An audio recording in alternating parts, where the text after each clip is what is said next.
அனைவருக்கும் அன்பான வணக்கங்கள். இது மகா பெரியவா சொன்னது யூடியூப் சேனல். 27/7/2024 ஆடி மாதத்தின் 11ஆம் நாள் சனிக்கிழமை வாஸ்து நாள். இந்த நாள்ல சொந்த வீடு யோகம் உண்டாக, உங்க வீட்டில் இருக்கக்கூடிய பிரச்சனைகள் தீர, குடும்பத்தில் மகிழ்ச்சி உண்டாக, நினைத்தது நடக்க இந்த வாஸ்து நாளை தவறாம பயன்படுத்தி இந்த ஒரு தீபத்தை உங்க வீட்டுல பூஜை அறையில அல்லது நிலைவாசல்ல அல்லது கல்லுப்பு ஜாடி வைத்திருக்கக்கூடிய இடத்திற்கு பக்கத்துல ஏத்துங்க. ரொம்ப எளிமையான ஒரு தீப பரிகாரத்தை இந்த பதிவுல நான் பதிவு செய்யறேங்க.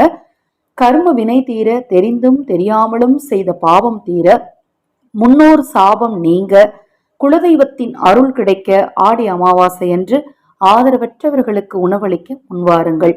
நீங்கள் ஆதரவற்றவர்களுக்கு உணவளிக்க நினைத்தால் 9346920042 இந்த வாட்ஸ்அப் எண்ணுக்கு தொடர்பு கொள்ளுங்க.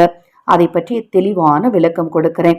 இந்த வாஸ்து நாள்ல நம்ம ஏற்றக்கூடிய இந்த தீபத்தால சிலர் வீட்டுல எல்லாம் பாத்தீங்கன்னா எவ்வளவு பணம் சம்பாதிச்சாலும் பணம் தங்காது, வீட்டுல நல்ல ஆற்றல் இருக்காது, செல்வ செழிப்பு இருக்காது, பணம் விரைய செலவு ஏற்பட்டுக்கிட்டே இருக்கும், கணவன் மனைவிக்குள்ள சண்டை வந்துகிட்டே இருக்கும், குழந்தைங்க சொல் பேச்சு கேட்டு நடக்க மாட்டாங்க, அடிக்கடி மருத்துவ செலவு வந்துகிட்டே இருக்கும். இதுக்கு பாத்தீங்கன்னா ஒரு காரணம் வாஸ்து குறைபாடு தான்.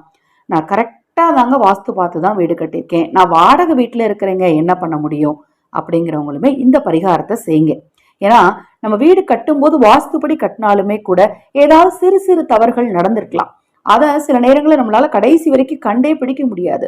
அதை இத மாதிரி வாஸ்து நாட்கள்ல தீபம் ஏற்றி கண்டிப்பா சரி பண்ண முடியும்.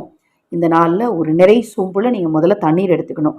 இன்று இரவுக்குள்ள எப்ப உங்களுக்கு நேரம் கிடைச்சாலும் செய்யுங்க, குறிப்பிட்டு இந்த நேரத்துல தான் செய்யணும்னு கிடையாது. ஒரு நிறை சொம்புல தண்ணீர் எடுத்து அந்த நிறை சொம்புக்கு முதல்ல மஞ்சள் குங்குமம் பொட்டு வைங்க. வச்சு அந்த நிறை சொம்புக்குள்ள கொஞ்சம் மஞ்சத்தூள் போடுங்க, கொஞ்சமா கல்லுப்பு போடுங்க, துளசி இலைகளை கொஞ்சம் போடுங்க, கண்டிப்பா துளசி இலைகள் போடணும். போட்டு ஒரு சிறிய துண்டு பச்சை கற்பூரம், ஒரு ஏலக்காய், ஒரு கிராம்பு போட்டு அதுக்கு மேல ஒரு தட்டு வைக்கணும். சொம்பு கரெக்டா கவர் பண்ற மாதிரி ஒரு தட்டு வச்சு அந்த தட்டு மேலேயும் கொஞ்சம் துளசி இலைகளை வச்சு அதன் மேல் ஒரு அகல் விளக்கு வைத்து நெய் ஊற்றி பஞ்சு திரி போட்டு வடக்கு திசை நோக்கி வாஸ்து பகவான மனதார வேண்டிட்டு தீபத்தை, நான் 3 இடங்கள் சொன்னேன் இல்லையா, அதுல எந்த இடத்துல உங்களால வைக்க முடியுமோ அந்த இடத்துல வைங்க. தீபம் குறைந்தது 48 நிமிடங்கள் எரியணும். இல்லைங்க நான் நிறைய நெய் ஊற்றிருக்கேன், ரொம்ப நேரம் எரியலாமா, தாராளமாக எரியலாம், தவறு கிடையாது. குறைஞ்சது 48 நிமிஷம் எரியணும். தீபம் எரிந்து தீபம் குளிர்ந்த பிறகு நீங்க என்ன செய்யணும்னா அந்த தண்ணீரை உங்க வீட்டை சுத்தி எல்லா இடத்துலையும் தெளிச்சு விட்டுட்டு மீதி இருக்கக்கூடிய அந்த பொருட்களை கால்படாத இடத்துல அப்புறப்படுத்திடணும்.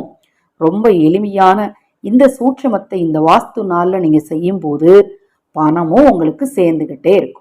தொடர்ந்து நம்ம சேனலை பாருங்க, இன்னும் எண்ணற்ற பதிவுகள் தொடர்ந்து வர இருக்கு. மகா பெரியவா அருளால உங்களுக்கும் உங்கள் குடும்பத்தாருக்கும் நல்லதே நடக்கட்டும்.